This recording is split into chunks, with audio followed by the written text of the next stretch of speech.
जय हिंद दोस्तों, स्वागत है आप सभी का हमारे इस चैनल पे। दोस्तों, ज्ञान बिंदु जीएस एकेडमी का जो होमवर्क सीरीज चलाया जा रहा है ना, उसका डेट आज 30 है और 7 मार्च को सर के द्वारा वो कवर करवाया गया है। तो इस वीडियो में हम इस टेस्ट को कवर करेंगे। इससे पहले अगर आप मेरे चैनल पर नए हो तो प्लीज़ चैनल को सब्सक्राइब कर लेना। और इसके जितने भी PDF है ना, आपको मेरे टेलीग्राम पर मिल जाएंगे। होमवर्क भी आपको टेलीग्राम पर ही पर डे अपडेट कर दिया जाता है, तो जाकर टेलीग्राम को आप लोग ज्वाइन कर लेना। ये टेस्ट आपको कैसा लगता है आप हमें कमेंट बॉक्स में ज़रूर बताइएगा। तो चलिए आज का टेस्ट हम लोग स्टार्ट करते हैं। पहला क्वेश्चन है कि 18वीं लोकसभा चुनाव की घोषणा कब और किसके द्वारा किया गया। देखिए दोस्तों, अभी हाल ही में लोकसभा का चुनाव हो रहा था जो कि 18वें नंबर के था। ठीक है, तो इसकी घोषणा 16 मार्च को किया गया था चुनाव आयोग के द्वारा। देखिए, चुनाव आयोग की अगर हम लोग बात करते हैं ना, तो इसकी स्थापना कब होती है, एग्जाम में पूछा हुआ क्वेश्चन है, तो उसे ध्यान रखिएगा। 25 जनवरी 1950 को चुनाव आयोग की स्थापना होता है। इसके वर्तमान अगर अध्यक्ष पूछेगा, वैसे इसके प्रथम अध्यक्ष भी क्वेश्चन पूछा गया है, तो उसे भी ध्यान रखिएगा, सुकुमार सेन थे। अगर वर्तमान आपसे पूछा जाएगा तो उसे ध्यान रखिएगा, ज्ञानेश कुमार। ठीक है, इनका टाइम पीरियड कितने टाइम का होता है, 6 साल का होता है। और इनको नियुक्त किन के द्वारा किया जाता है, ध्यान रखिएगा, राष्ट्रपति के द्वारा। ठीक है, तो आपको इतना चुनाव आयोग से ध्यान रखना है। नेक्स्ट क्वेश्चन है कि लोकसभा के वर्तमान कार्यकाल की समाप्ति से पहले नई लोकसभा के चुनाव कराने का प्रावधान किस अधिनियम के द्वारा उल्लेखित किया गया है। ध्यान रखिएगा कि लोकसभा का जो वर्तमान जो टाइम पीरियड होता है ना, जैसे कि 5 साल का होता है, आपको पता होगा। तो जब ये समाप्त होती है ना, उससे पहले ये डिसाइड कर दिया जाता है कि अब लोकसभा का चुनाव होगा। तो वो कौन सा अधिनियम था, ध्यान रखिएगा, जनप्रतिनिधि अधिनियम 1951 के धारा 14 ध्यान रखिएगा। और इससे एक आर्टिकल भी आप ध्यान रखिएगा, आर्टिकल 83 का 2। ठीक है, इसमें यह प्रावधान किया गया कि चुनाव आयोग का ये कर्तव्य होगा कि जैसे ही लोकसभा का टाइम पीरियड समाप्त होता है ना, तो वो चुनाव करवाएंगे। यहीं पे आप ध्यान रखिएगा राज्य की विधानसभा के बारे में, इनका भी वर्णन जनप्रतिनिधि अधिनियम 1951 के इनका धारा 15 में, यहाँ पे धारा 14 लोकसभा के लिए और धारा 15 जो है ना, वो विधानसभा के लिए इंपॉर्टेंट है। और यहाँ पे आर्टिकल ध्यान रखिएगा, आर्टिकल 172 का 1 के तहत यहाँ पे प्रावधान किया गया है कि चुनाव आयोग के द्वारा राज्य की विधानसभा का जब 5 साल पूरा हो जाएगा ना, तो उनका भी वो चुनाव करवाएंगे। ठीक है, तो आपको इतना इससे ध्यान रखना है, क्योंकि एग्जाम में पूछा जा सकता है, तो आप लोग उसे ध्यान रखिएगा। नेक्स्ट क्वेश्चन है कि 18वीं लोकसभा का चुनाव कितने चरणों में तथा कब से कब तक आयोजित किया गया था। ध्यान रखिएगा, अभी हाल ही में 18वीं लोकसभा का जो चुनाव हुआ था वो 7 चरणों में आयोजित किया गया था। और ये 19 अप्रैल से स्टार्ट होता है और 1 जून तक ये समाप्त होता है। यहाँ पे जो गणना किया जाता है ना, ध्यान रखिएगा, गणना किया जाता है 4 जून को और शपथ सबके द्वारा लिया जाता है 9 जून को। तो ये फैक्ट भी आपको ध्यान रखना है। लोकसभा का वर्णन किस में है, तो ध्यान रखिएगा, आर्टिकल 81, आर्टिकल 80 में राज्यसभा का और आर्टिकल 79 में संसद का वर्णन है। तो इतना आपको ध्यान रखना है।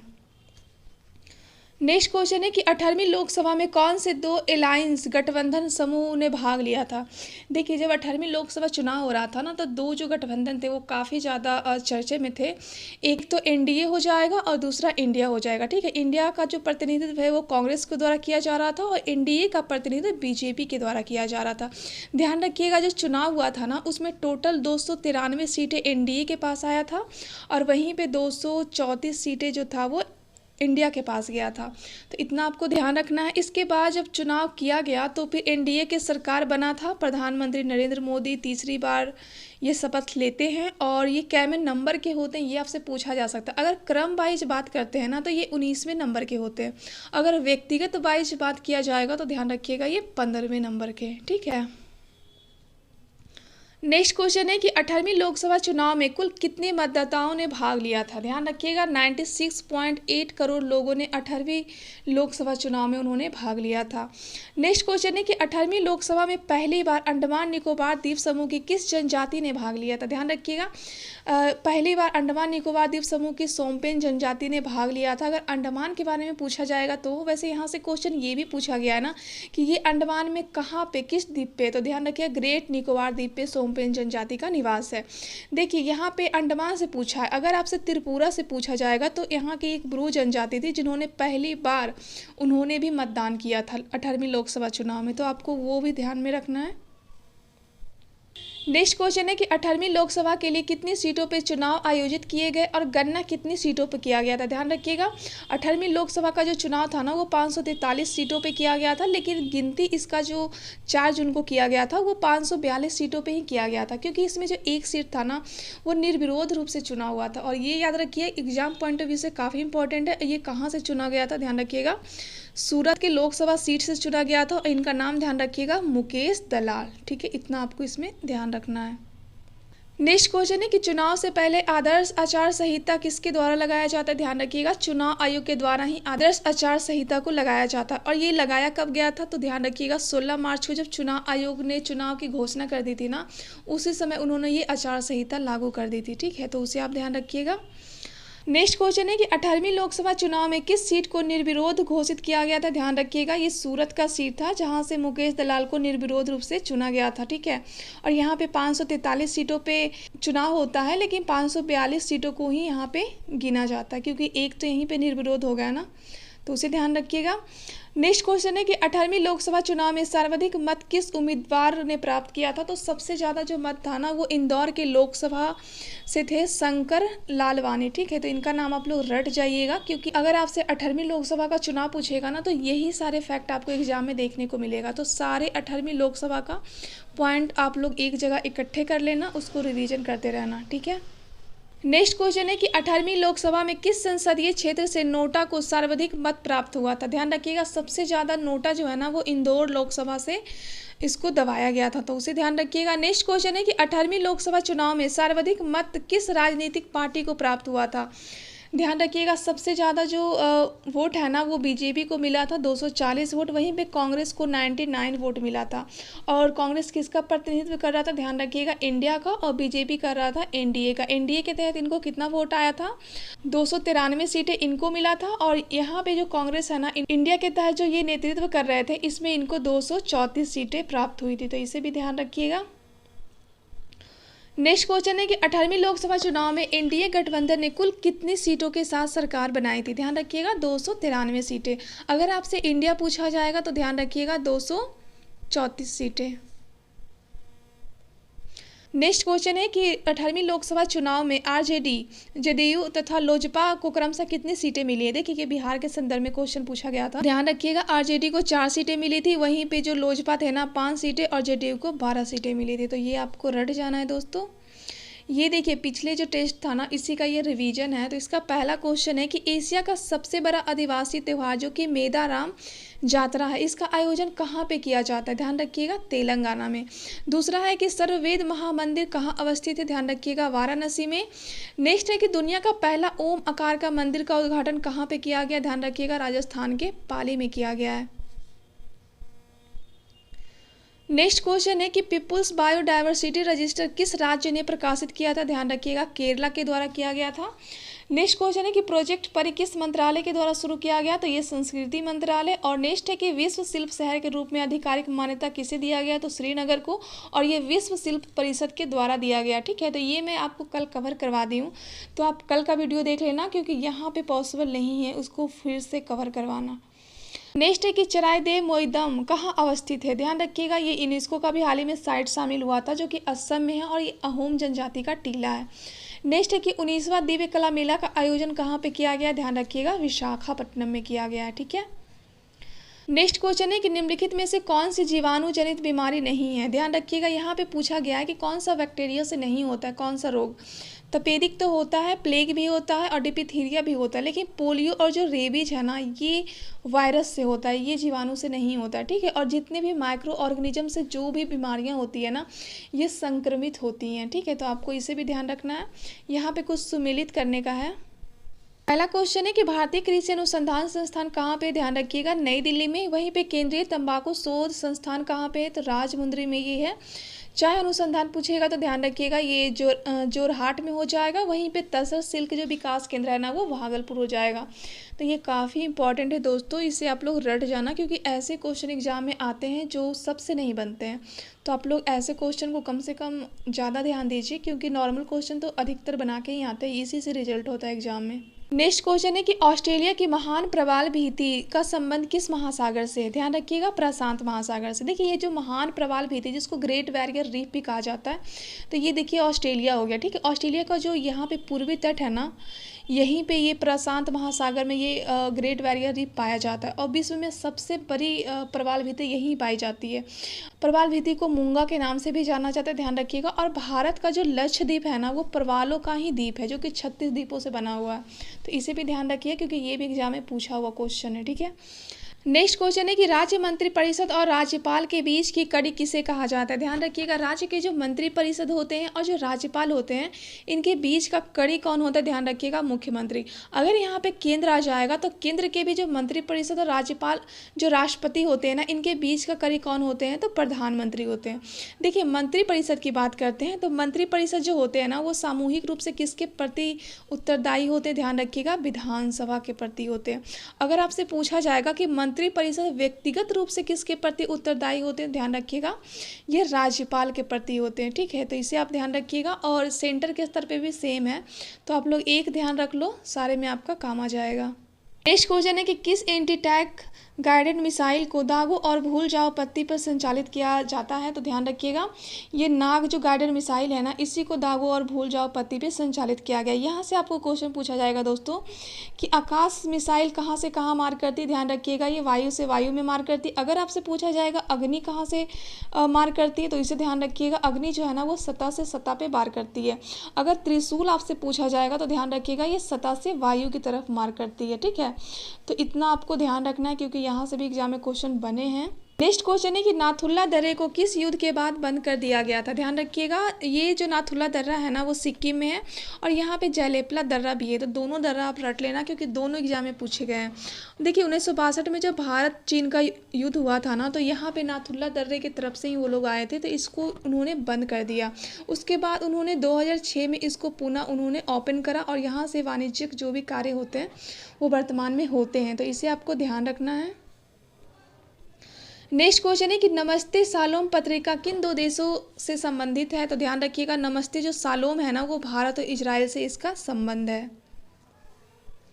नेक्स्ट क्वेश्चन है कि कुशासन के आधार पे अवध को ब्रिटिश साम्राज्य में कब और किसके द्वारा मिलाया गया था। ध्यान रखिएगा, कुशासन के आधार पे अवध को मिलाया गया था 1856 में लॉर्ड डलहौजी के टाइम में। इनका टाइम पीरियड ध्यान रखिएगा, 1848 से 1856 तक का इनका टाइम पीरियड होता है और इन्हीं के द्वारा हड़प नीति लाया जाता है। एग्जाम में पूछा हुआ है कि हड़प नीति किसके द्वारा लाया गया है, तो इन्हीं के द्वारा लाया गया। ठीक है, और लॉर्ड डलहौजी के टाइम में 1853 में पहला रेल चलाया जाता है मुंबई से थाने के बीच में, तो आपको वो भी ध्यान रखना है।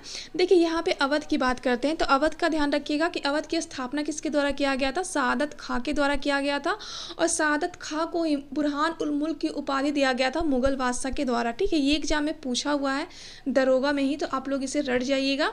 और अवध के सबसे अंतिम नवाब कौन थे, उनका नाम भी याद रखिएगा, वाजिद अली शाह। और इनकी वाइफ होती हैं जिनका नाम होता है बेगम हजरत महल। इन्हीं का बेटा होता है बिरजिस कादिर। तो जब ये इनका पद जब समाप्त कर दिया जाता है अंग्रेज़ों के द्वारा 1856 में, जब मिला लिया जाता है अंग्रेजी जो भी संप्रभुता होती है उसमें, तो इन्होंने विरोध करा कि मेरे बेटों को वहाँ पे राज करने दिया जाए, बट ऐसा किया नहीं गया क्योंकि अंग्रेज़ तो जानते हैं कैसे थे। तो इसके बाद इन्होंने 1857 का जब क्रांति होता है ना, तब वो अवध से ही इसका नेतृत्व करते हैं और जब 1857 की क्रांति समाप्त होती है ना, तब ये नेपाल भाग के चले जाते हैं। इससे ध्यान रखिएगा, ठीक है। और अवध की राजधानी कहाँ पे थी, तो उसे ध्यान रखिएगा, लखनऊ थी। नेक्स्ट क्वेश्चन है कि केंद्रीय विधायिका में धन विधेयक को केवल किसकी पूर्व सिफारिश पे ही प्रस्तुत किया जाता है। देखिए, जब धन विधेयक पेश किया जाता है ना, सबसे पहले लोकसभा में किया जाता है, तो सबसे पहले राष्ट्रपति से सिफारिश लिया जाता है। उसके बाद धन विधेयक को लोकसभा में पेश किया जाता है, उसके बाद ये राज्यसभा में जाता है और राज्यसभा को बस 14 दिन दिया जाता है, ये माने ना माने धन विधेयक पेश हो जाता है। ठीक है, तो इसे ध्यान रखिएगा। और ये धन विधेयक का वर्णन कौन से आर्टिकल में, ध्यान रखिएगा, इसका जो विशेष प्रावधान है ना, वो आर्टिकल 109 में है, लेकिन धन विधेयक को परिभाषित किया गया किसमें, आर्टिकल 110 में। इतना आपको धन विधेयक के बारे में ध्यान रखना है। और धन विधेयक पे कभी भी संयुक्त अधिवेशन नहीं बुलाया जा सकता राष्ट्रपति के द्वारा, तो आप लोग उसे भी ध्यान रखिएगा। ये केंद्र के स्तर पे, अगर राज्य के स्तर की बात करते हैं तो ये सेम प्रोसेस है। यहाँ पे सिफारिश पे आएगा और वहाँ पे विधानसभा में आएगा, उसके बाद विधान परिषद में जाएगा, उसके बाद ये पारित हो जाएगा। तो same process state and centre दोनों में है, तो उसे आप लोग ध्यान रखिएगा। नेक्स्ट क्वेश्चन है कि चंद्रयान 3 किस किस अध्यक्षता में इसरो के द्वारा लॉन्च किया गया था। ध्यान रखिएगा, एस सोमनाथ के अध्यक्षता में इसको लॉन्च किया गया था और ये 14 जुलाई 2023 को लॉन्च किया गया था सतीश धवन अंतरिक्ष केंद्र से। और इसको लॉन्च किसके द्वारा किया गया था, ये भी क्वेश्चन पूछा हुआ है, ध्यान रखिएगा। LMV M3 M4 के द्वारा किया गया था। इसमें दो चीज़ लॉन्च किया गया था, एक तो लैंडर था और दूसरा रोवर था। ठीक है, लैंडर जो था ना, इसका नाम विक्रम था और रोवर का नाम प्रज्ञान था, तो इसे आप लोग रट जाइएगा। और चंद्रयान 3 जब लॉन्च किया गया था ना 14 जुलाई को, तो ये 23 अगस्त को 2023 को चंद्रमा के दक्षिणी ध्रुव पे पहुंच गया था। तो भारत को इसमें सफलताएं मिली थी, तो इसे ध्यान रखिएगा। अब इसको लॉन्च इसरो के द्वारा किया गया ना। इसरो से ध्यान रखिएगा कि इसरो की स्थापना कब होती है, ये क्वेश्चन पूछा गया काफ़ी बार एग्जाम में, तो इसे आप रट जाइएगा। 15 अगस्त 1969 को इसरो की स्थापना होती है। और इसका हेडक्वार्टर कहाँ पे है, तो बेंगलुरु में। वी नारायणन इसके वर्तमान अध्यक्ष हैं। और अगर इसके जनक के रूप में पूछा जाएगा तो उनका नाम ध्यान रखिएगा विक्रम साराभाई। इतना आपको इसरो के बारे में भी ध्यान रखना है। आई होप कि आपका ये कंसेप्ट क्लियर हो गया होगा। नेक्स्ट क्वेश्चन है कि मानव शरीर की कौन सी धमनी ऑक्सीजन रहित रक्त को लेके जाती है। ध्यान रखिएगा, जब भी आप ब्लड पढ़ते होगे ना, तो यहाँ पे आपको दो चीज़ पढ़ने को मिलता होगा। एक तो धमनी पढ़ने को मिलता होगा और दूसरा आपको सीरा पढ़ने को मिलता होगा। धमनी में क्या होता है ना कि यहाँ पे ऑक्सीजन युक्त, मतलब यहाँ पे प्योर ब्लड बहता है। यहीं पे सीरा में क्या होता है कि जो ब्लड बहती है ना, उसमें कार्बन डाइऑक्साइड होता है। इसको इम्प्योर मतलब अशुद्ध रक्त इसको हम लोग कहते हैं। सीरा से क्या होता है कि सीरा क्या करता है कि शरीर का जितना भी ब्लड होता है ना, उसको ये हार्ट के पास लेके जाता है। और धमनी क्या करता है कि हार्ट का जितना भी ब्लड होता है ना, उसको फुल बॉडी में लेके जाता है। इसे ध्यान रखिएगा। बट इसका एक अपवाद होता है। अगर धमनी कहा गया तो धमनी में शुद्ध रक्त बहती है, वहाँ पे ऑक्सीजन वाला रक्त बहती है। लेकिन एक ऐसी धमनी है जहाँ पे CO2 वाली रक्त बहती है, उसका नाम क्या हो जाएगा, फुसफुस धमनी हो जाएगा। यहीं से आपको क्वेश्चन पूछा जाएगा कि एक ऐसी सिरा, वैसे तो सिरा में कार्बन डाइऑक्साइड रक्त बहता है ना, लेकिन एक ऐसे सिरा जहाँ पे ऑक्सीजन वाला ब्लड बहता है, उसका नाम हो जाएगा फुसफुस सिरा। तो इतने फैक्ट आपको इसमें ध्यान रखने हैं। नेक्स्ट क्वेश्चन है कि भारतीय संविधान में दल बदल के आधार पर निहरता का उल्लेख किस संवैधानिक संशोधन में किया गया। देखिए, दल बदल का जो प्रावधान है ना, वो अनुसूचित 10 में इसको सम्मिलित किया गया है। और इसके लिए एक संविधान संशोधन होता है, 52वां संविधान संशोधन 1985। ये लाया किसके द्वारा गया था, तो उस वक्त PM थे राजीव गांधी जी, तो इन्हीं के द्वारा इसको लाया गया था, तो उसे ध्यान रखिएगा। नेक्स्ट क्वेश्चन है कि कलकत्ता मेडिकल कॉलेज की स्थापना कब और किसके द्वारा किया गया था, तो ध्यान रखिएगा 1835 में किया गया था लॉर्ड विलियम बेंटिक के द्वारा। और यही लॉर्ड विलियम बेंटिक थे जो कि भारत के पहले गवर्नर बनते हैं। मतलब पहले क्या थे ना कि बंगाल के गवर्नर जनरल हुआ करते थे, उसके बाद भारत के गवर्नर जनरल बने थे, तो पहला यही व्यक्ति थे, उसे ध्यान रखिएगा। और इन्हीं के टाइम में 1829 में इन्होंने ही सती प्रथा को समाप्त कर दिया था, तो इस फैक्ट को भी आपको ध्यान रखना है। नेक्स्ट क्वेश्चन है कि धन विधेयक के संदर्भ में कौन सा कथन गलत है। देखिए, यहाँ पे गलत कथन पूछा गया है। पहला कथन है कि धन विधेयक एवं संविधान संशोधन विधेयक पर संसद की संयुक्त बैठक नहीं होती है। ये तो बिल्कुल सही है कि जब भी धन विधेयक किया जाए या फिर संविधान संशोधक होता है ना, तो उस वक्त संयुक्त बैठक का आयोजन नहीं किया जाता है। संयुक्त बैठक जो होता है ना, वो साधारण विधेयक पे ही लाया जाता है, तो इसे भी ध्यान रखिएगा। तो ये तो सही है, यहाँ पे गलत पूछा है ना, तो ध्यान रखिए। दूसरा है कि धन विधेयक पारित नहीं होने पे मंत्रिपरिषद को इस्तीफा देना पड़ता है, अर्थात पूरा सरकारी भंग हो जाता है। दोनों कथन, देखिए यहाँ पे दोनों कथन सही है, तो यहाँ पे गलत पूछा था ना, तो मतलब दोनों में से कोई भी गलत नहीं है, बल्कि दोनों का दोनों सही हो जाएगा। ठीक है। नेक्स्ट क्वेश्चन है कि 23वां राष्ट्रमंडल खेल 2026 का आयोजन कहाँ पे होगा, तो इसे रट लीजिएगा, ऑस्ट्रेलिया के विक्टोरिया में किया जाएगा। नेक्स्ट क्वेश्चन है कि 1954 से लेकर 2024 तक कुल कितनी विभूतियों को भारत रत्न से सम्मानित किया गया है। ये देखिए, भारत रत्न जो अवार्ड है ना, वो कितने लोगों को दिया गया है 1954 से, तो ध्यान रखिएगा 53 लोगों को। 1954 में 3 व्यक्ति यहाँ पे दिया गया था 1954 में, और 2024 में टोटल 5 लोगों को दिया गया था। ये 5 कौन कौन है, आप कमेंट बॉक्स में से छाप दीजिए, जिससे आपका रिवीजन भी हो जाए। ठीक है, तो उसे आप लोग जरूर कमेंट कीजिएगा। नेक्स्ट क्वेश्चन है कि अफ्रीका के गिनी तट पे चलने वाली गर्म और शुष्क हवाओं को क्या कहा जाता है। ध्यान रखिएगा, ये जो अफ्रीका का गिनी तट पे जो हवाएं चलती है ना, जो गर्म होती है और शुष्क होती है, उसको हरमट्टन कहा जाता है। और यही हवाएं सहारा मरुस्थल में भी चलती हैं, तो उसे ध्यान रखिएगा। नेक्स्ट क्वेश्चन है कि इंडियन ओपिनियन नामक समाचार पत्र किसके द्वारा आरंभ किया गया था। ध्यान रखिएगा, गांधी जी के द्वारा किया गया था, और इनके द्वारा यंग इंडिया संपादन किया गया था, तो उसे भी ध्यान रखिएगा। नेक्स्ट क्वेश्चन है कि भारतीय संविधान के अनुसार मानव का दुर्व्यवहार और बलात्श्रम निषेध कौन से अनुच्छेद में वर्णित है। ध्यान रखिए आर्टिकल 23। देखिए, आर्टिकल 23 से लेकर 24 तक जो है ना, वो शोषण के विरुद्ध अधिकार है, और ये मूल अधिकार है। मूल अधिकार का वर्णन भाग 3 में है, आर्टिकल 12 से लेकर 35 तक, तो आप लोग उसे ध्यान रखिएगा। नेक्स्ट क्वेश्चन है कि CDS की स्थापना कब और किसकी जयंती के अवसर पर किया गया था। ध्यान रखिएगा, इसकी स्थापना 25 दिसंबर 2019 को किया गया था, और ये अटल बिहारी वाजपेयी का जन्मदिन होता है, जिसको सुशासन दिवस के रूप में भी मनाया जाता है। देखिए यहाँ पे CDS की बात करते हैं तो आपको पता होगा कि भारत में जो तीनों जो बल हैं, थल सेना, जल सेना और जो वायु सेना है, उनके प्रधान वर्तमान में कौन है तो CDS है। CDS के ऊपर कौन होते हैं तो ध्यान रखिएगा रक्षा मंत्री होते हैं और इनके ऊपर राष्ट्रपति होते हैं। ठीक है, पहले क्या था ना कि CDS नहीं था, डायरेक्टली ये लोग रक्षा मंत्रालय के तहत आते थे, लेकिन अब CDS आ गया है तो CDS के अंतर्गत तीनों सेनाएं आते हैं। तो पहला CDS कौन थे याद रखिएगा, बिपिन रावत है। और वर्तमान में कौन है आप कमेंट बॉक्स में छाप दीजिए। नेक्स्ट क्वेश्चन है कि आहार नाल की ल्यूमेन की सबसे भीतरी परत को क्या कहा जाता है, ध्यान रखिएगा म्यूकोसा कहा जाता है। ठीक है, नेक्स्ट क्वेश्चन है कि जाग्रोस पर्वत श्रेणी किस युग की चट्टान समूह में शामिल है, ध्यान रखिएगा ये कार्बोनिफेरस युग की चट्टानें हैं और ये वर्तमान में ईरान में है, तो इसे भी आप लोग रट जाइएगा। नेक्स्ट क्वेश्चन है कि किसकी सिफारिश पे अंग्रेजी को शिक्षा का माध्यम बनाया गया था, ध्यान रखिएगा मैकाले की सिफारिश पे। और मैकाले से आपको एक फैक्ट और ध्यान रखना है कि 1833 का जब एक्ट आता है ना तो उसमें ये प्रावधान किया जाता है कि एक विधि आयोग का गठन किया जाएगा। जो भारत के गवर्नर है ना उनके जो काउंसिल है उसमें एक विधि आयोग का गठन किया जाएगा। 1833 में इसका प्रावधान किया गया था और पहला विधि आयोग कब बनता है तो 1814 से बनता है, जिसकी अध्यक्षता मैकाले के द्वारा ही किया जाता है। तो आपको वो फैक्ट भी ध्यान रखना है दोस्तों। नेक्स्ट क्वेश्चन है कि भारतनाट्यम नृत्य शैली किस पे आधारित है, ध्यान रखिएगा भरत मुनि के नाट्य शास्त्र पे आधारित है। देखिए भरतनाट्यम जो नृत्य है ना एक प्रकार का क्लासिकल डांस है और भारत में वर्तमान में कितने क्लासिकल डांस है और कितने क्लासिकल लैंग्वेज है कमेंट में बताइएगा, क्योंकि मैं ये आपको कवर करवा चुकी हूँ। तो ये कहाँ का है ध्यान रखिएगा, ये तमिलनाडु का है, इसे आप लोग रट जाइएगा।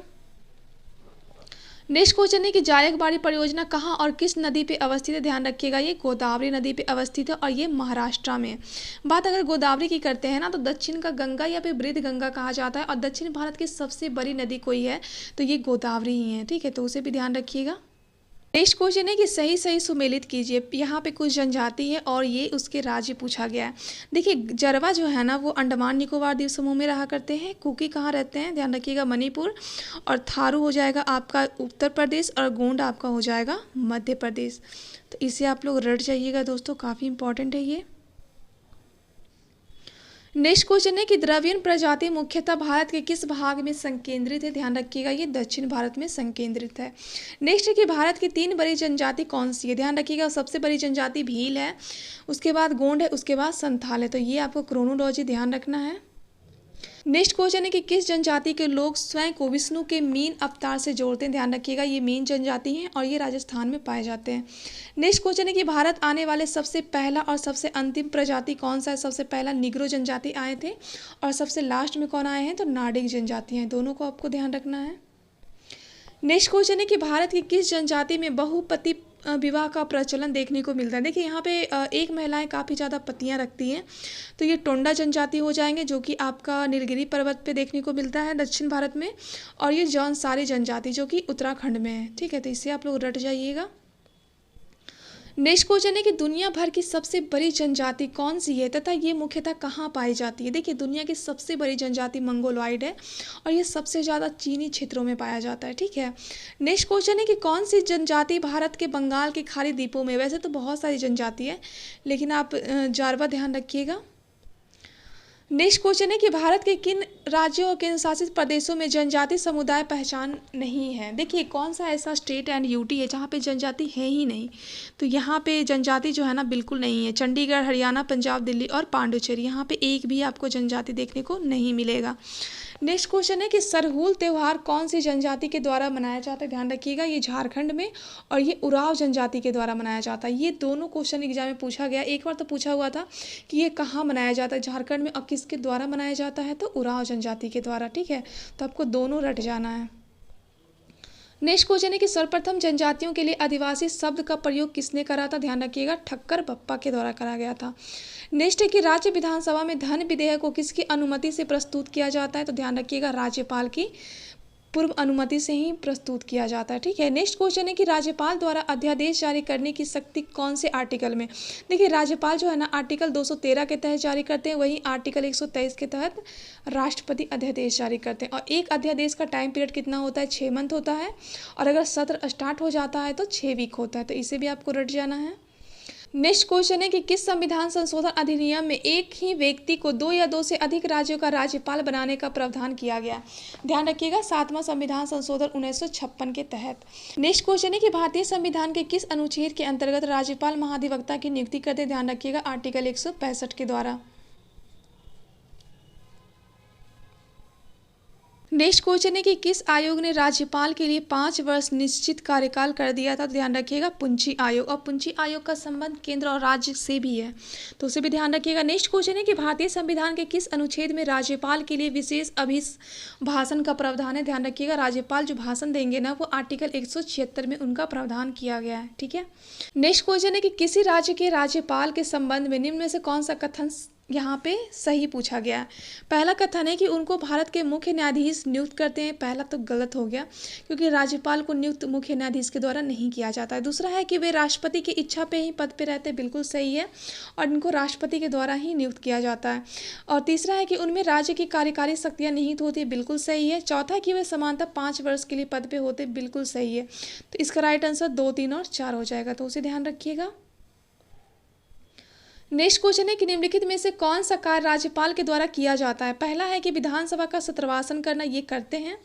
दूसरा है कि विधानसभा की बैठक स्थगित करना। देखिए यहाँ पे दोनों एक ही आ गया है। तो विधानसभा का जो बैठक होता है ना, वो या फिर लोकसभा का जो बैठक होता है, उसको स्थगित करने का अधिकार विधानसभा के अध्यक्ष और लोकसभा के, अगर लोकसभा में स्थगित करना होगा तो लोकसभा के स्पीकर को होगा, तो उसे ध्यान रखिएगा। चौथा है कि विधानसभा का अधिवेशन आहूत करना। देखिए सत्र को सत्रवासन करना, आहूत करना, ये दोनों राष्ट्रपति के पास होता है।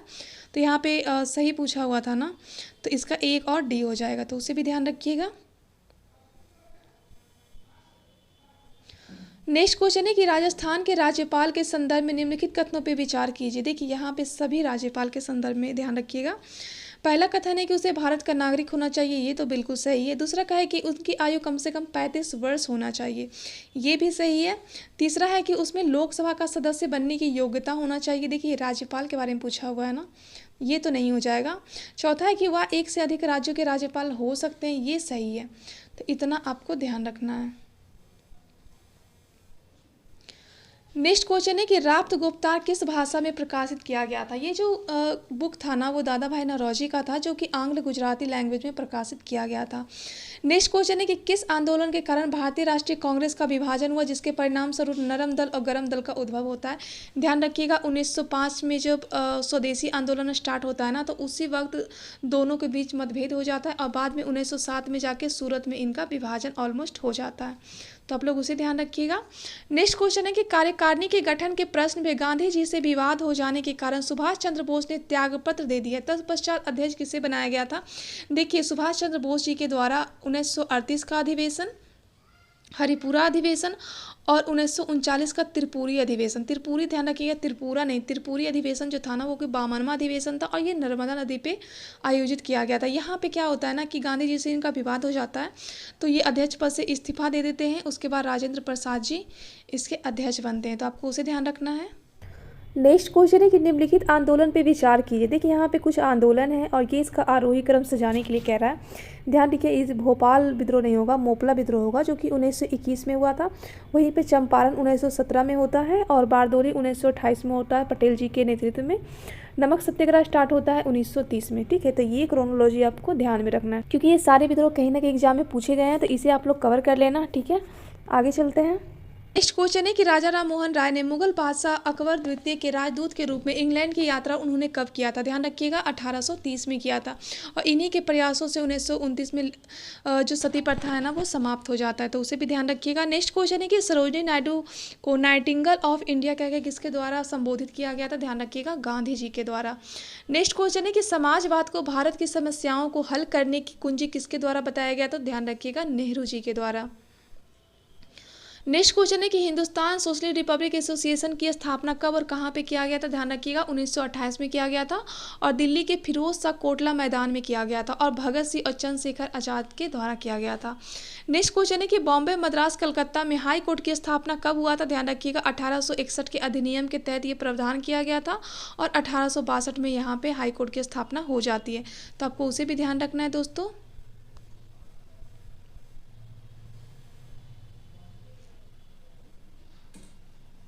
नेक्स्ट क्वेश्चन है कि किसने भारत सरकार अधिनियम 1935 को गुलामी का अधिकार पत्र कहा था। ध्यान रखिएगा, ये 1935 का जो अधिनियम था उसको गुलामी का अधिकार पत्र नेहरू जी के द्वारा कहा गया था। ठीक है। नेक्स्ट क्वेश्चन है कि भारत के किस मार्शल आर्ट को ऋषि परशुराम ने पेश किया था। ध्यान रखिएगा, ये कलारी पट्टू हो जाएगा जो कि केरला में अवस्थित है, तो यहाँ से इसे आप ध्यान रखिएगा। नेक्स्ट क्वेश्चन है कि थांगटा मार्शल आर्ट युद्ध कला का संबंध किस राज्य से। ध्यान रखिएगा, ये मणिपुर से हो जाएगा। ठीक है। नेक्स्ट है कि आधुनिक बुद्ध कला कुंग फू का जनक किस मार्शल आर्ट को कहा जाता है। ध्यान रखिएगा, कलारी पट्टू जो कि केरला में अवस्थित है और इसे परशुराम के द्वारा ही पेश किया गया था। नेक्स्ट है कि लाठी गतका का संबंध किस राज्य से। ध्यान रखिएगा, पंजाब से है। वहीं पे सिलाम्बम किस राज्य का प्रसिद्ध मार्शल आर्ट है, तो ध्यान रखिएगा तमिलनाडु का, और तमिलनाडु से आप बर्मा कलाई को भी ध्यान रखिएगा। तो यहाँ पे मैंने 75 क्वेश्चन आपका कवर करवा दिया। तो ये वीडियो आपको कैसा लगता है कमेंट में ज़रूर बताइएगा, और प्लीज़ ज़्यादा से ज़्यादा आप लोग सपोर्ट कीजिएगा। और सारे होमवर्क आपको मेरे टेलीग्राम पर प्रोवाइड कर दिया गया, और अगला जो होमवर्क होगा ना वो आप अगला 17 मार्च से स्टार्ट होगा क्लासेस, तो आप लोग उतना दिन तक वेट कीजिएगा। बाकी जितना बचा खुचा है ना उसका आप लोग रिवीजन करके समाप्त कर दीजिएगा।